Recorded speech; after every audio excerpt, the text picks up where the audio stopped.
تو سارا گھر میں رکھنا بھی جائز ہے، لیکن سارا دے دینا بھی، تو جو آ رہی ہے اس پہ کیوں توجہ کرتے ہو؟ جو دوسرا جائز ہے اس پہ کیوں نہیں عمل کرتے؟ سارا تقسیم کرتے، بات ختم ہوئی۔ یقین کریں محرم میں جا کے دوست ٹیلی فون کر کے سوال پوچھتے ہیں، کہتے ہیں صاحب سنا ہے قربانی کا گوشت محرم میں کھانا جائز نہیں۔ میں کہ نہیں، ربیع الاول چ بھی جائز جے، رجب رمضان تک کھاؤ، کوئی بندہ نہیں منع کرتا، اس لیے کہ کسی کو دینا تو پسند ہی نہیں، یا پھر اس میں سے جو خاص خاص چیزیں ہیں وہ اپنی فریج میں، اور باقی جو ہے وہ دوسروں کے لیے۔ یہ کیا طریقہ ہے ہمارا؟ قربانی اسلام کا ایک خوبصورت ترین عمل ہے، یہ محبوب ترین عبادت ہے اللہ تعالیٰ کی۔ قربانی اپنی فضیلت کے لحاظ سے، عظمت کے لحاظ سے، اپنی بلندیوں کے لحاظ سے دین میں بڑا مقام رکھتی ہے، لیکن ہر چیز کا رنگ روپ بدل دیا جاتا ہے نا، چونکہ قربانی چلی آ رہی تھی حضرت ابراہیم خلیل اللہ علیہ السلام سے، تو اہل عرب جو تھے مشرکین مکہ قربانی کا تعارف وہ بھی رکھتے تھے، پر وہ قربانی کی حقیقت کو، قربانی کی حکمت کو، قربانی کے حسن کو، قربانی سے پھوٹنے والی روشنی کو سمجھنے سے ناآشنا تھے۔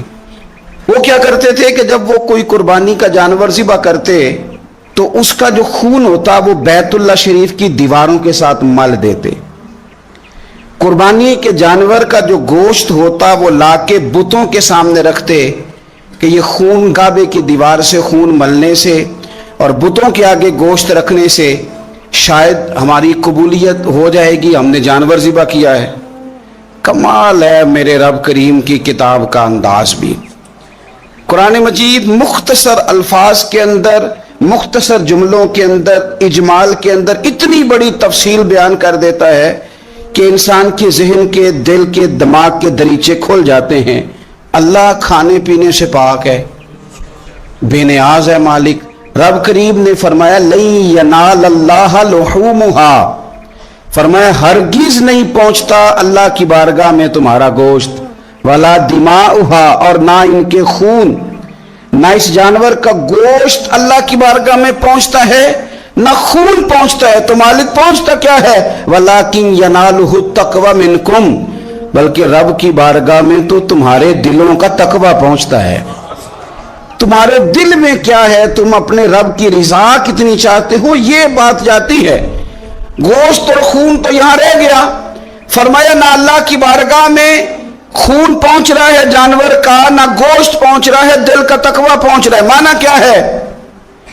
کہ جانور خریدتے وقت بھی اپنے دل سے پوچھ لینا تیرا دل کیا کہتا ہے، نیت کس سے جانور تو لے رہا ہے، تیرا ارادہ کیا ہے، اور جب تو ذبح کرے تو بھی اپنے دل پہ توجہ رکھ، تیرے دل میں اس کے لیے کیا ہے، تیرے دل کے اندر تقویٰ کتنا ہے، اللہ کی رضا حاصل کرنے کا جذبہ کتنا ہے۔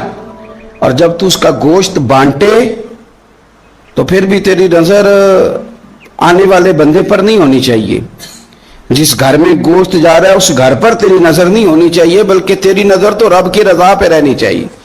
اللہ کی بارگاہ میں جو چیز جائے گی وہ دل کا تقویٰ جائے گا، اپنے دل پر محنت کی جائے، دل کی خواہشات، دل کی نیتوں کو، ارادوں کو صحیح کیا جائے۔ ایک آیت نے سارا فلسفہ بیان کر دیا کہ نہ وہاں خون جاتا ہے نہ گوشت جاتا ہے، وہاں تو تمہارے دل کا تقویٰ جاتا ہے، تو جس چیز نے وہاں جانا ہے اس پر زیادہ توجہ ہونی چاہیے تھی، اس کا زیادہ خیال ہونا چاہیے تھا۔ یہ فلسفہ ہے قربانی کا، کہ آپ کی نیت کیا ہے، کسی کام کے لیے آپ کا ارادہ کیا ہے۔ ہمارے ہاں قربانی کے ساتھ جس طرح جانور منسلک ہے نا، کہ قربانی میں جانور ہونا بڑا ضروری ہے اور قربانی کے لیے پیسے ہونا بڑا ضروری ہے، اسی طرح قربانی کے اس سارے سیزن کے اندر کسائی کا بھی بڑا رول ہے، اس کا بھی ایک بڑا کردار ہے، وہ بھی بڑی اہمیت کی حامل پرسنالٹی ہے ان دنوں میں، اور پہلے سے بڑے سارے معاملات ہیں، اور اس دن کسائیوں کے جو معاملات ہیں ان کی جو بھاگ دوڑ ہے وہ بھی ایک پوری داستان ہے، چونکہ بہت ساری جگہوں پہ انہوں نے جانا ہوتا ہے، اور جہاں وہ بیٹھے ہوتے ہیں ان کو بھی کافی جلدی ہوتی ہے کہ جلدی سے جانور ذبح ہو جائے، جلدی سے گوشت بن جائے، اور جس جگہ انہوں نے بعد میں جانا ہوتا ہے ان کے بھی 15 فون آ چکے ہوتے ہیں۔ تو وہ جو خاص اسلام حکم دیتا ہے اس موقع پر اور نبی پاک علیہ السلام کی جو خاص نصیحتیں ہیں اور حضور نے جو خاص احتیاطیں بتائی ہیں وہ احتیاطیں پوری نہیں ہوتی. دیکھیں آپ اس فلسفے کو سمجھیں کہ قربانی کی تعریف یہ ہے کہ مخصوص جانور مخصوص وقت میں اللہ کی رضا کے لیے ذبح کرنا ہے, اللہ کی رضا کے لیے. اب یہ نہیں ہے کہ آپ نے فٹافٹ آؤ دیکھا نہ تاؤ دیکھا, جس طرح کی چھری آپ کو مل گئی جس طرح ہو سکا بس اس کو مار دینا ہے, اسے ذبح کرنا ہے اور اچھے طریقے سے کرنا ہے. یہ حدیث آپ کو سیاستہ میں ملے گی, مسلم شریف میں ملے گی, ابو داؤد شریف میں ملے گی. حضرت شداد بن اوس رضی اللہ تعالیٰ عنہ حدیث کے راوی ہیں.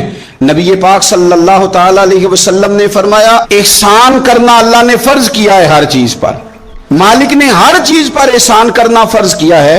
تو فرمایا جب تم ذبح کرو تو اچھے طریقے کے ساتھ ذبح کرو, چھری کو تیز کرو, اور فرمایا ذبح ہونے والے جانور کو آرام پہنچاؤ. اچھے طریقے سے ذبح کرو, چھری تیز ہو, اسے آرام ہو, اسے تکلیف نہ پہنچاؤ.